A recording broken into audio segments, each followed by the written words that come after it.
últimas 2 semanas, no sé si se dieron cuenta, pero no estuve. Estaba de vacación y pudimos tener un tiempo bonito en familia. Fuimos al viejo continente, a Europa, y estábamos en París durante los Juegos Olímpicos, estuvimos en Milán, estuvimos en Viena, en Ginebra y en Lyon. Y tuvimos mucha oportunidad de pasar y mirar, ¿verdad? El mensaje de hoy se llama Pasando y Mirando. Entonces, nosotros, cuando llegamos a Lyon, nosotros fuimos a Lyon para ver el partido entre Colombia y Francia de fútbol femenino para las Olimpiadas. Entonces nosotros llegamos, vimos el partido, una experiencia inolvidable, porque las Olimpiadas es muy raro alguien ir y estar ahí en that environment. Es muy impresionante, especialmente cuando el equipo que le estás haciendo, that you're cheering for, es el visitante. Y se notaba que estábamos en un partido de Francia, porque estábamos en Francia. Pero fue un momento bien inolvidable. Y entonces el segundo día estábamos en Lyon. Lyon es una ciudad que está como en el medio de Francia. Y en la próxima foto, esto es más o menos un paisaje de la ciudad, ¿verdad? Una ciudad normal. Pero a mí lo que me impresionó es que atrás de donde porque nosotros estábamos como una colina, y esa era la ciudad, ¿verdad? El centro se ve desde ahí, pero lo que estaba atrás de nosotros era una excavación romana. Entonces habían ruinas romanas. Ahí, como pueden ver, en el centro había un anfiteatro que lo excavaron y lo están usando presentemente para hacer conciertos y cosas en la comunidad. Y el lugar se llamaba en ese tiempo Lugdunum, ¿verdad? Un nombre latín. Y esa era una capital de una región del Imperio Romano. Entonces aquí había muchas cosas de arquitectura, como pueden ver. Eso es un fresco que estaba en el piso, que lo pudieron excavar, que estaba casi completo también. Son muchas cosas que, por ejemplo, a mí me gustan las cosas de historia. Entonces cuando llegamos ahí y vimos todo eso, yo estaba fascinado, porque a mí me gustan las cosas de historia. Pero en ese mismo lugar, pegado al lado, construyeron un museo. Ese museo tenía todas las cosas que ellos habían excavado.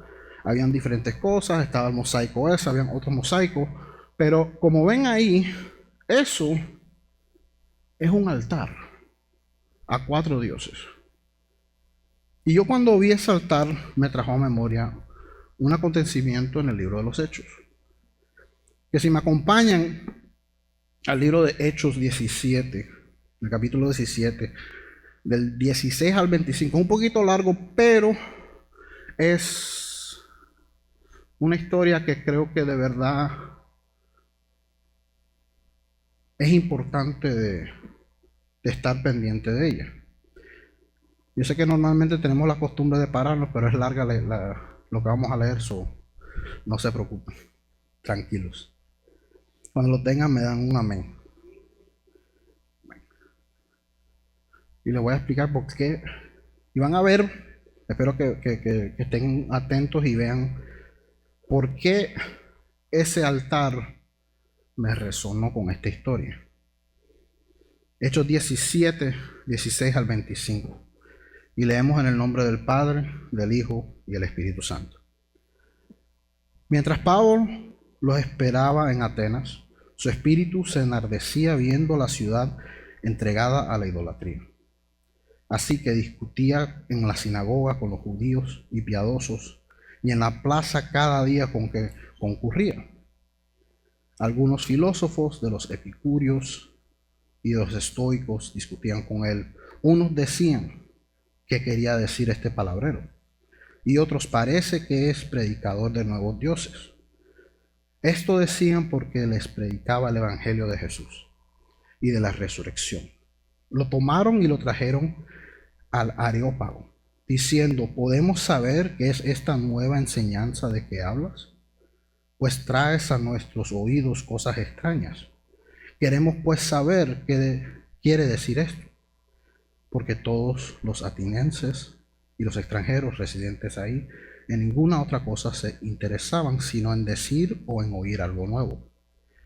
Entonces Pablo, puesto en pie en medio del Areópago, dijo: atenienses, en todo observo que sois muy religiosos, porque pasando y mirando vuestros santuarios, hallé también un altar en el cual estaba esta inscripción: al Dios no conocido, al que vosotros adoráis, pues sin conocerlo, es a quien yo os anuncio. El Dios que hizo el mundo y todas las cosas que en él hay, siendo Señor del cielo y de la tierra, no habita en templos hechos por manos humanas, ni es honrado por manos de hombre, como si necesitaría de algo, pues Él es quien da a todos vida, aliento y todas las cosas. Señor, venimos ante ti en esta mañana, dándote gracias por tu palabra, gracias por este lugar, gracias por escogernos para estar aquí en esta mañana. Gracias por darnos la habilidad para poder llegar a este lugar. Gracias por este lugar. Señor, te presento ante ti para ser tu instrumento, para poder compartir tu palabra con tu pueblo, Señor. Te doy gracias por este honor, Señor, y que tú seas glorificado en cada cosa que se haga en este lugar, Señor. Te invitamos que tu espíritu mueva y haga lo que quiera hacer en este lugar. En el nombre de Jesús. Amén.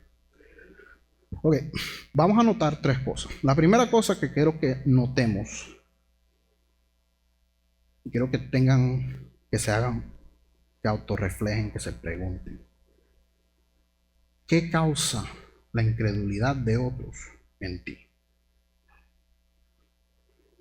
¿Qué causa la incredulidad de otros en ti? En Pablo, ¿qué causó? En Hechos 2, 16 al 18, ¿qué leemos? Leímos que mientras él estaba esperando en Atenas, su espíritu se enardecía viendo la ciudad entregada a la idolatría. Así que discutía en la sinagoga con los judíos y piadosos. ¿Qué hacía Pablo? Compartía el evangelio.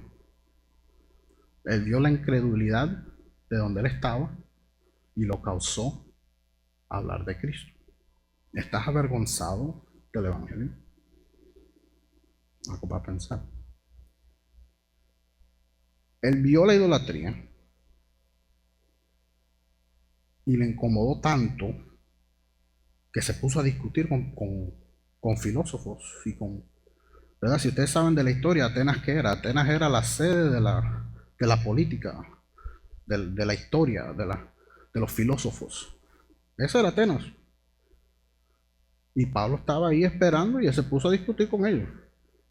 ¿Qué dice de Pablo? Que Pablo sabía de lo que estaba hablando. Pablo no era ningún pescador.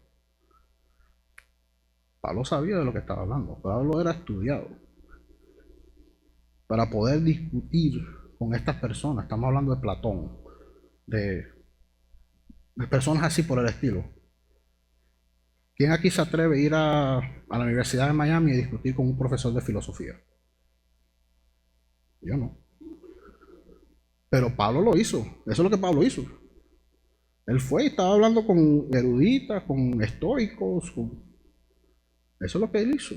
¿Por qué? Porque les molestó tanto la idolatría que estaba pasando, que a él le dio como pesar por ellos para decirles: ustedes conocen a Cristo.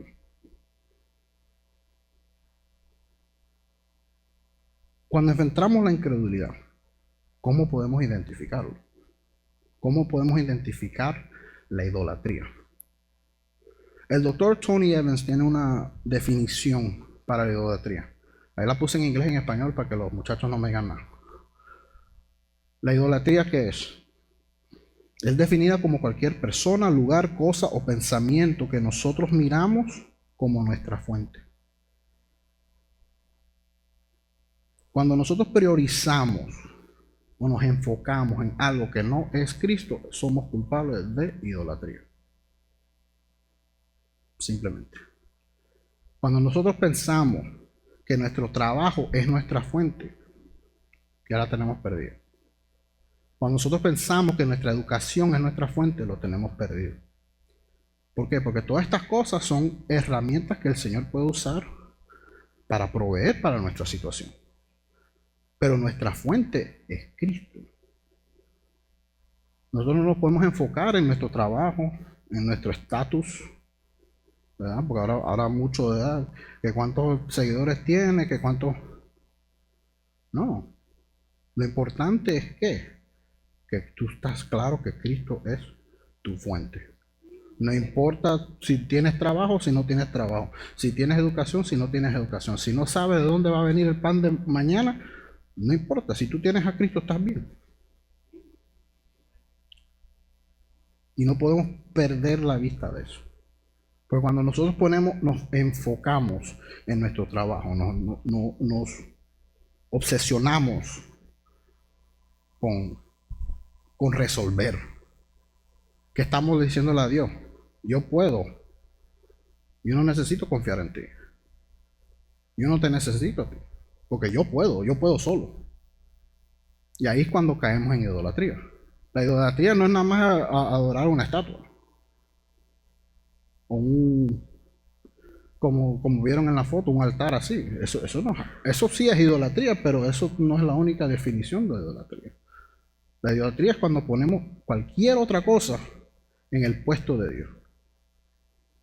Un puesto que está reservado simplemente para Él. Cuando ven a sus familiares, sus amigos, sus compañeros de trabajo, en su incredulidad, ¿te quedas callado o compartes el Evangelio? Porque esas son las dos opciones. Compartes el Evangelio o te quedas callado y que ellos sigan en lo suyo.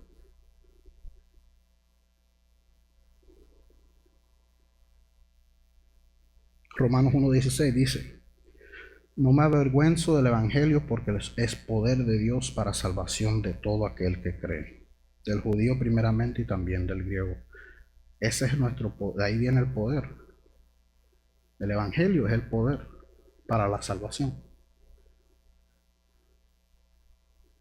¿Cómo creerán si nadie les dice? No nos podemos avergonzar por lo que Cristo ha hecho por ti o por mí. A lo contrario, no nos podemos quedar callados. Es muy fácil. Cristo me salvó, I'm good. Allá tú. No. Alguien te dijo a ti. Alguien compartió el Evangelio contigo. Hazlo para otro. Igual como alguien tomó el tiempo y hizo el esfuerzo para compartir el Evangelio contigo, hazlo con otro. Dios nada más nos dice: comparte el Evangelio. Si creen, amén. Y si no, también. El trabajo que Dios el mandato que Dios nos dio fue: ve, comparte el Evangelio. La segunda cosa de notar: cuando no te quedas callado, van a preguntar. Porque primero Pablo se molestó y vio toda la incredulidad y su idolatría y se puso a hablar. Y después llegó a un punto que ellos vinieron a él y le preguntaron: ¿de qué es lo que tú estás hablando? ¿De qué tú estás hablando?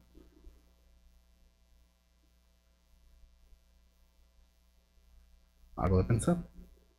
Si constantemente le estás dando gloria a Dios, le estás atribuyendo el crédito al Señor, eventualmente las personas a tu alrededor van a preguntar: ¿quién es ese Cristo que tú predicas? ¿Qué es lo que tú estás hablando? ¿Por qué cuando las cosas se ponen mal tú dices gloria a Dios?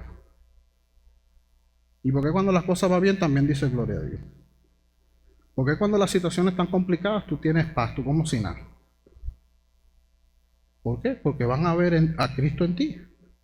Van a oír de ti, de Cristo. Y cuando ellos se ven en una situación, van a venir a ti: oye, ese Cristo que tú predicas me puede ayudar en esta situación. ¿Y eso qué es? Una oportunidad para compartir el Evangelio. Pero si no te están preguntando, te hago la pregunta, ¿de qué estás hablando? Colosenses 3:17 dice que todo lo que hacéis, sea de palabra o de hecho, o lo que digas o lo que hagas, hacedlo todo en el nombre del Señor Jesús, dando gracias a Dios Padre por medio de Él. Todo lo que hacemos tiene que pullar a la gente. Tienen que verte a ti y decir, esta persona, ¿por qué está tan feliz y la situación tan mal? La economía está de mal en peor y esta persona tranquila como si nada. No se ha arrancado los pelos, no está... Está bien. ¿Por qué? ¿Qué pasó? ¿Qué es eso? Cristo. ¿Verdad? Jehová Jireh. Él es nuestro proveedor. ¿Por qué no nos preocupamos? ¿Por qué no estamos afanados por lo que Dios va a dar o lo que no va a dar? Porque nuestra fuente es ¿quién? Cristo. Él es nuestra fuente. No el trabajo, no el gobierno, no la educación. Cristo. Cuando tú reconoces a Cristo te van a preguntar. Te van a preguntar. Porque no tiene sentido.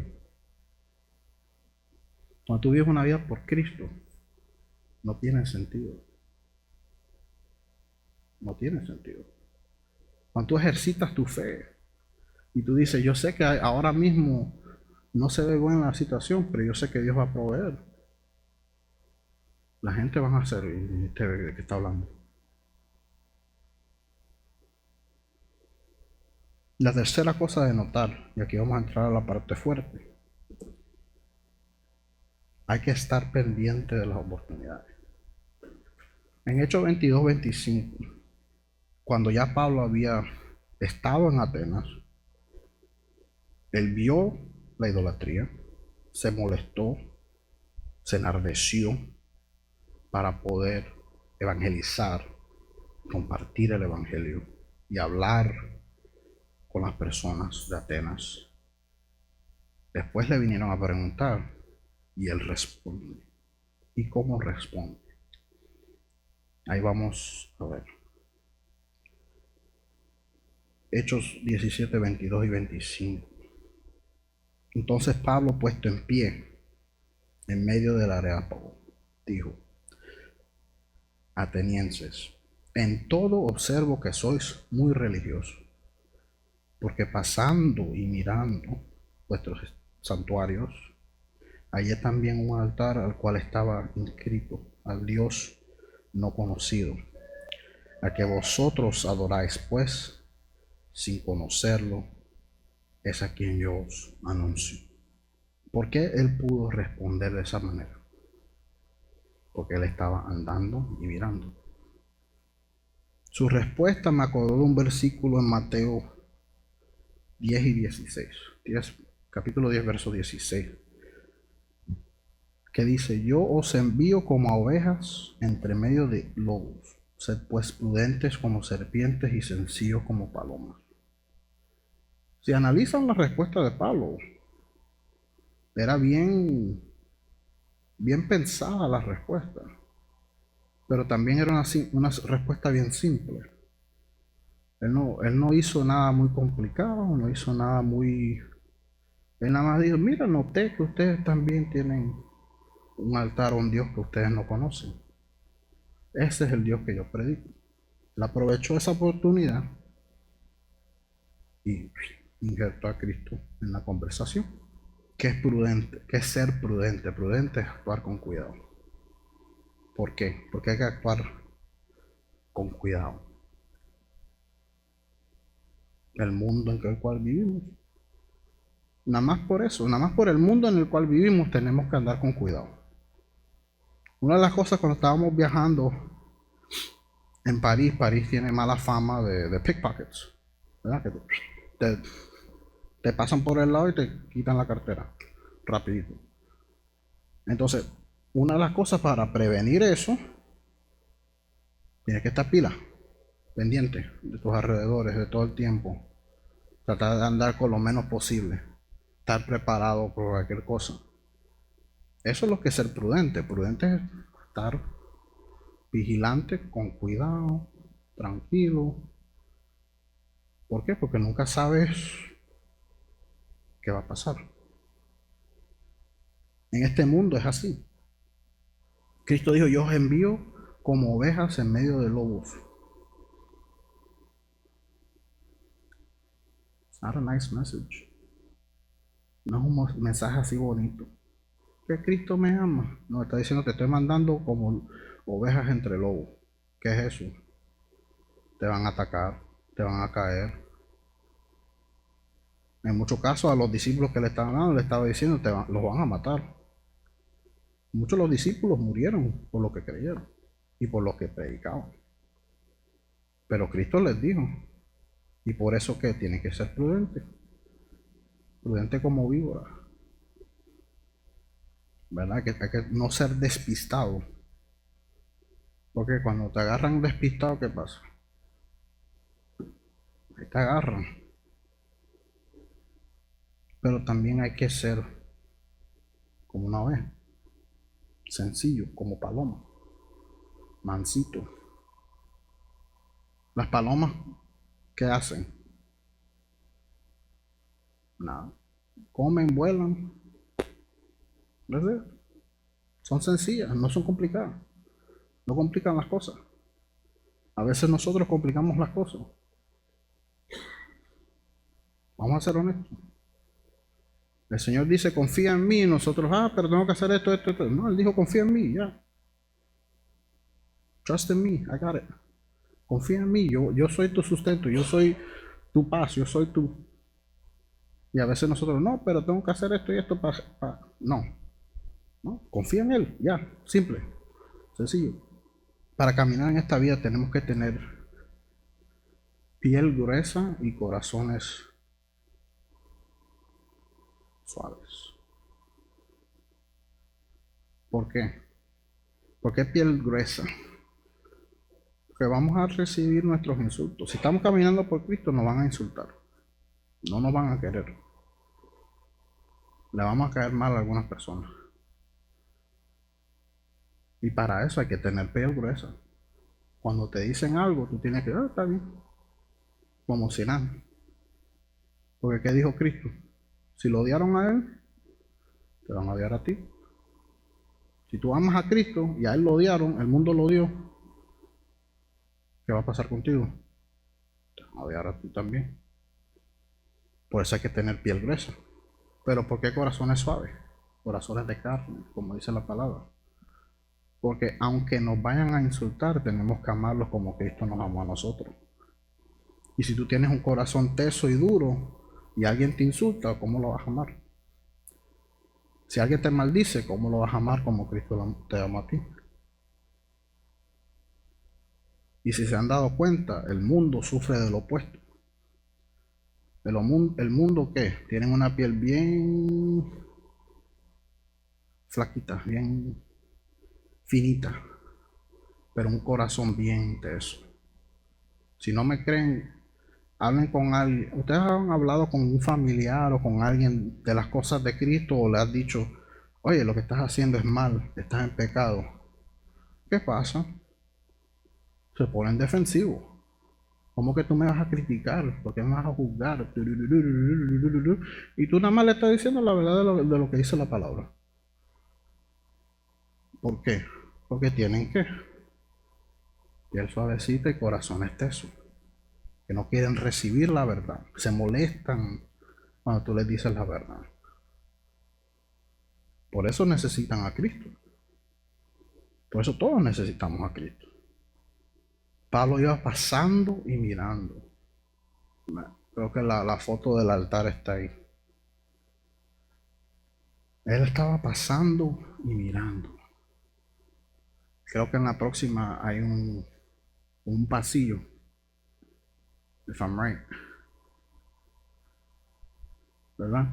Entonces, esto es en la misma ciudad de Lyon, en la excavación. Eso era un pasillo y a la derecha eran edificios. Yo cuando vi eso me imagino que Pablo igual, él iba caminando por Atenas ¿verdad? Una ciudad construida por por los griegos, pero en ese momento posiblemente algo así, o más bonito, porque esos son ruinas. Pero él estaba caminando y en esos tiempos los altares esos estaban por todas las calles. Habían altares ¿por qué? Porque ellos tenían tantos dioses. Los romanos, um, ellos practicaban lo que es llamado sincretismo. ¿Qué es eso? Que cuando conquistan una tierra, ellos agarran los dioses de ellos, de la tierra conquistada, y los añaden a los dioses que ya tienen. Entonces, al cabo del día, tienen un arroz con mango de dioses. Si ven en el altar de ese, ¿por qué dice altar de 4 dioses? Porque hay 4 dioses de diferentes culturas. Entonces, Pablo, me imagino que estaba viendo unos altares así similares, unos pilares, el dios este, el dios otro, el este, y se atravesó con uno que decía el dios que no es conocido. Y tomó nota, y siguió caminando. Y después cuando se le presentó esta pregunta de cuál es el Dios que tú hablas, él dijo, mira, yo me acuerdo de este Dios del cual él habló. Primeramente, él estaba entre ellos, ¿verdad? Él estaba en la ciudad, él no estaba, porque la palabra dice que él estaba esperando en Atenas. Él se hubiera quedado en el puerto esperando que llegaran los demás. Pero él dijo, no, yo voy a entrar a la ciudad a ver qué pasa.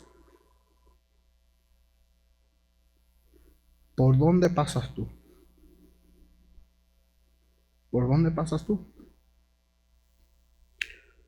¿Con quién puedes interactuar? ¿En qué círculos andas? Y seguramente él estaba mirando, ¿verdad? Pasando y mirando. ¿Ustedes están pendientes de otros o están enfocados en lo suyo? ¿Estás pendiente de otros o estás en lo tuyo? Es normal. Es normal enfocarse en lo suyo. Especialmente aquí en los Estados Unidos. Eso es parte de la cultura, ¿verdad? Cuando llegas aquí a trabajar, a resolver. Eso es parte de la cultura. Eso es lo más normal del mundo. Es muy difícil amar tu prójimo si no estás pendiente de tu prójimo. Cristo nos mandó amar a tu prójimo como a ti mismo. Pero si tú estás ocupado en lo tuyo y no estás pendiente de tu prójimo, ¿cómo lo puedes amar?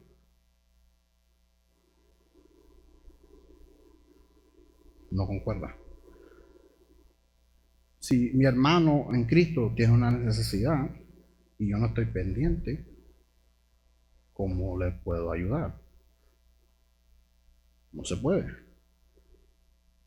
A veces muchas de las cosas que no, que yo fui a esta iglesia y pasó, le dijiste a alguien, comunicaste tu necesidad. A veces muchas cosas no pasan porque no decimos nada. No las. Si se dan cuenta que yo hice esto o lo otro. Para eso es la iglesia. Si caíste, nosotros te vamos a levantar. ¿Por qué? Porque Cristo nos levantó a nosotros. Si estás falto de amor, aquí estamos para amarte. Si necesitas un abrazo, aquí estamos para abrazarte. Para eso es la iglesia. Para compartir el amor de Cristo contigo. Para eso estamos. Pero tenemos que estar pendientes también. Porque a veces las personas están adoloridas y están llorando y uno como que mejor no le digo nada porque se molesta más. Tenemos que estar pendientes. Tenemos que estar pendientes. Si no ves a alguien, ¿qué pasó? Llámalo, pregunta, está pendiente de tu hermano. Pablo estuvo pendiente. Pablo vio lo que estaba pasando a su alrededor. Él pudo relacionar con ellos, porque él sabía que era lo que ellos sabían. Si estudiamos la palabra, ¿quién era Pablo? Pablo era un erudito. La palabra dice que él era de Tarso. Era Tarso. Tarso está en lo que llamamos hoy presentemente Turquía.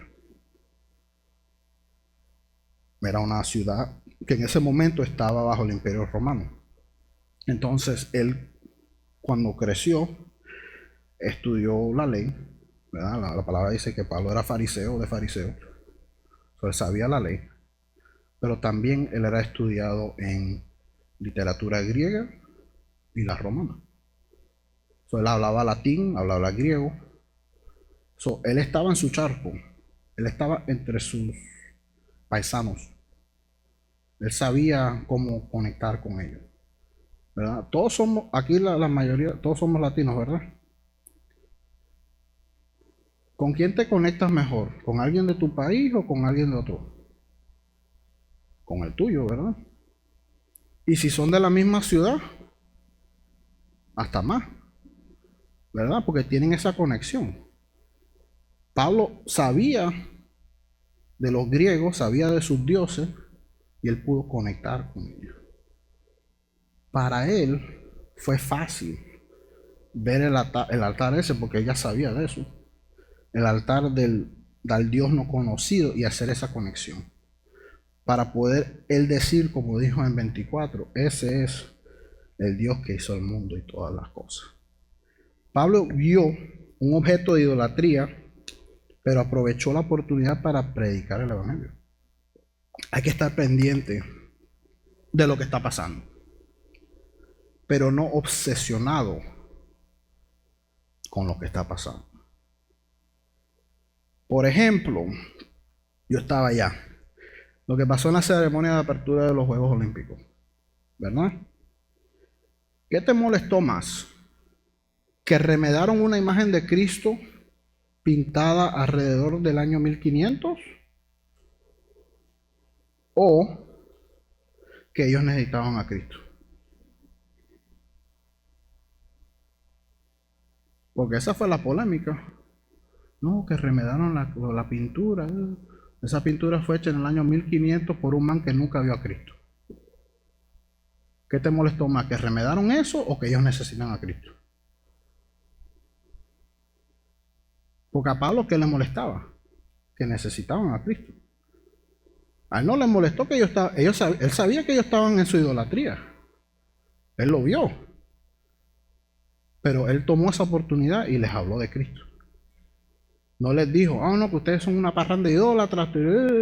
No, les dijo, yo vi que tienen un altar para un Dios que es inconocido, yo les voy a hablar de ese Dios.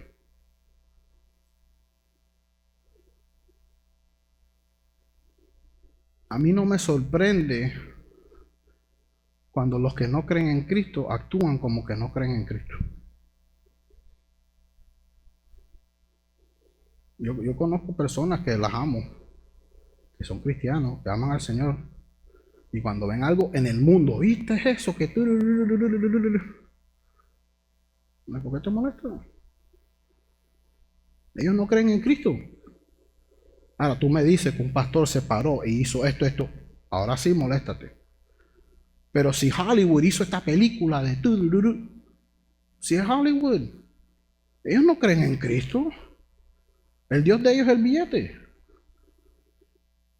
¿Por qué me voy a molestar yo si el mundo va a actuar como el mundo? A mí lo que me debe molestar es que no conocen a Cristo. Y por eso actúan así. Porque no saben de Cristo. A nosotros lo que nos tiene que incomodar es que ellos no conocen a Cristo, no lo que están haciendo. Porque si ese fuera el caso, Cristo no hubiera muerto por nosotros. Vamos a ser honestos. Cristo nos amó cuando todavía no éramos pecadores. Cuando tú ves a un pecador, ¿qué tú ves? ¿Un pecador o tú ves a alguien que necesita a Cristo? Esa es la perspectiva que tenemos que tener. Una perspectiva que ve lo que está pasando en el mundo y nos aflicta, nos enardece para compartir el evangelio. Porque ellos lo necesitan. Las personas que actúan como actúan es porque no conocen a Cristo. Pablo estaba en el mundo. Él sabía las cosas del mundo. Él sabía, pero él tenía bien claro que él no pertenecía a este mundo. Pero él no era ignorante de las cosas que estaban pasando a su alrededor. Romanos 12:2 que dice: no os conforméis a este mundo, sino transformaos por medio de la renovación de vuestro entendimiento, para que comprobéis cuál es la buena voluntad de Dios, agradable y perfecta. Es posible saber de lo que pasa en el mundo sin tener que alinearse con el mundo. Es muy posible. Pablo lo hizo. ¿Y Pablo quién era? Pablo escribió a mitad del Nuevo Testamento. Es muy posible estar pendiente y saber, mira, pasó esto en este lugar, pasó esto en lo otro. Está bien, pero no obsesionarse y estar y mirar esas cosas como una fuente. Nuestra fuente es Cristo. Tenemos que, como Pablo, aprovechar las oportunidades. Aprovechar cuando alguien dice, mira, estoy pasando esto. Cristo te puede ayudar. Mírame esto. Cristo te puede ayudar. Para eso estamos.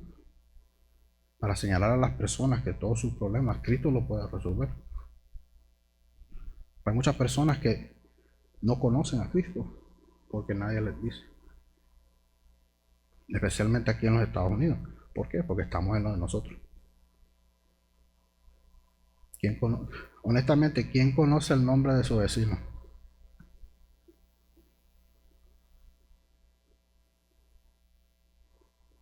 Y si lo conoces, ha estado ahí 20, 30 años.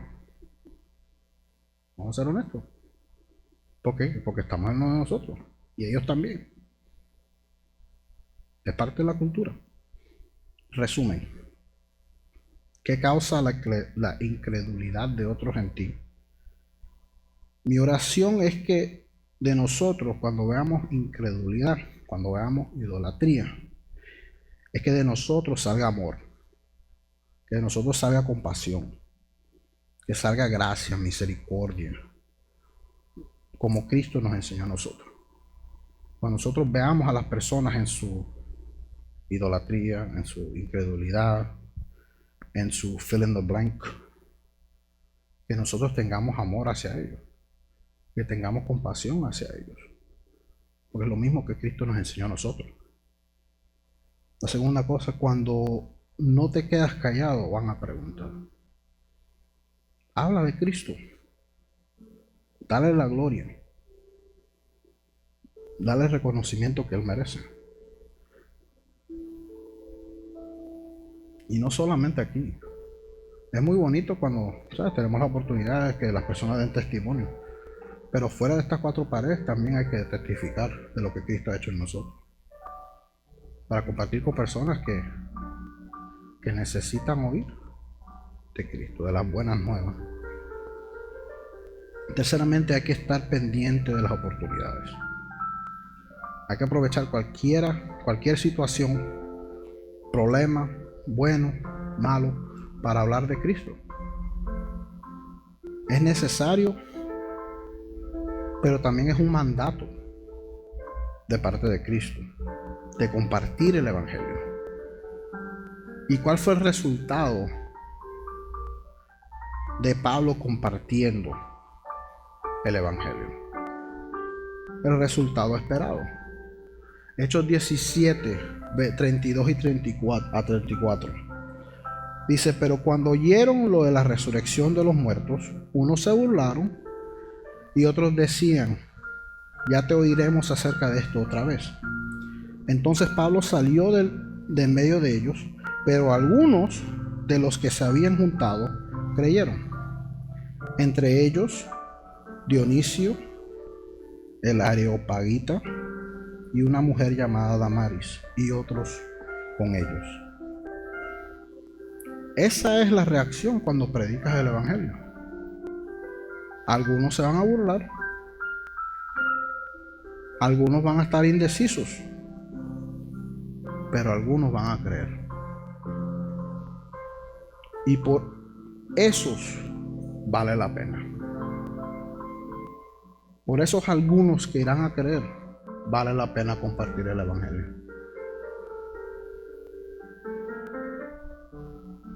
Por eso predicamos, por eso compartimos, por eso estamos pendientes. Por algunos que creerán. Por eso no nos damos por vencidos. Por eso proseguimos a la meta. Y por eso seguimos y vamos a seguir compartiendo el evangelio. Por algunos que creerán. Porque vale la pena. Quiero aprovechar este momento para presentar el evangelio. ¿Por qué? Por los algunos que creerán. Porque vale la pena. Si usted en esta mañana no ha tomado ese paso de fe, yo quiero presentarle con esa oportunidad, de ahí mismo de donde usted esté. La palabra dice que si confiesas con tu boca y crees en tu corazón que Cristo ha resucitado de entre los muertos, serás salvo. Así de simple. La salvación es simple. Es creer. Creer que Cristo es quien dice que es. Y si tú quieres tomar esa decisión, de ahí mismo de donde estás, quiero que repitas esta oración simple. Todos con los rostros inclinados. Señor Jesús, yo creo que tú moriste por mí. Y quiero recibir el regalo de tu salvación. Gracias por amarme. Escribe mi nombre en el libro de la vida para yo poder vivir contigo toda la eternidad y para vivir en esta vida para tu gloria. En el nombre de Jesús. Amén. Si hiciste esa oración, ahora eres parte de la familia de Cristo. Y la palabra dice que cuando uno viene a los pies de Cristo, hay tremenda celebración en los cielos.